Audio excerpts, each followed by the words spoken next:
My name is Norma Smith, and this is my husband, Don. We moved to a small farm by Frazee in Otter County in the fall of 1976. In 1977, we started raising sheep, building the flock up to about 60 head. Don worked out, so it was my job to take care of them. Our two youngest boys helped with chores and showed sheep in 4-H, receiving blue ribbons and an occasional purple. For many years, our vacation was going to the Minnesota State Fair to show sheep.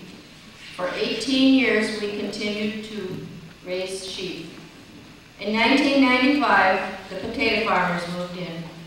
Potatoes were planted just across the swamp from our pasture.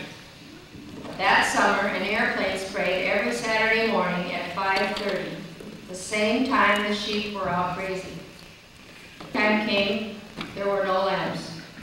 The only lambs we had came from six ewe lambs that we fed in the barn. That fall, when we flushed the sheep for breeding, we added medication to the feed. Most of the ewes lambed the next spring of 1997, but some of the lambs were not okay. That winter, one by one, they started to die until half the flock was gone. Don opened one up to find the liver discolored, not dark red like it should have been, but a tannish, fleshy color, meaning that it was very poisoned, yes. Twice that summer, we found hundreds of dead birds laying under the power lines. All this happening to us, I thought, surely somebody must want to know. So I called any number I could get a hold of, the DNR, the Department of Ag in St. Paul, anyone that I thought might care about this. Finally, someone at the Ag Department, and I don't know who, because this was a long time ago, answered the phone, and I told her our problem. I was told that it had to be weighed out, and that a $1 million potato crop was worth a whole lot more than our little herd of sheep. But those sheep made our farm payment. This was our 12th season to be affected by these potato fields. How has this affected us?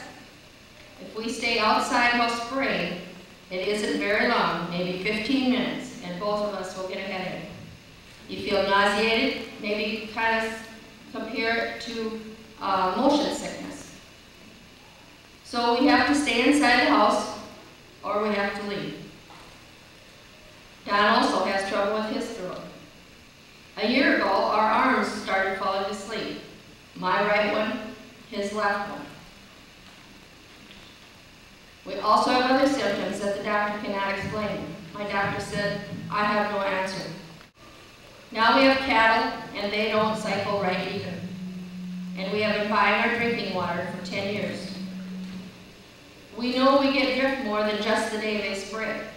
We tested with a drift catcher all last summer, and the results show we had contaminated air 49 out of 62 days. We have grandchildren who come to play. We have a 3-year-old and 2 1-year-olds now that want to come and play in the grass, play in the sand pile. We worry about how this affects them. We also worry about our garden, our animals we eat. How safe are we? This year, that one potato field affected 15 families and about that many kids.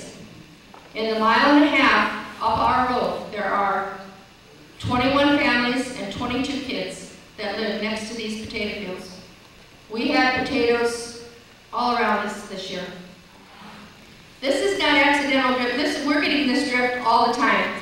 And I don't know what the answer is. I don't want to condemn any farmers because we farm too. We raise animals and we make hay. But somehow it doesn't seem right that they should be this close to us. You want to add something? Only that those figures from when we ran the drift catcher last year, it ran for 62 days straight. The 12 or 13 days that we did not collect any drift, the wind was blowing out of the north. I mean, we get drift all the time, and everybody thinks we're crazy. Nothing happens happens at our house is what they tell us. Nobody wants to really believe you. But this happened in front of our face and right in front of our eyes, and it's real tough.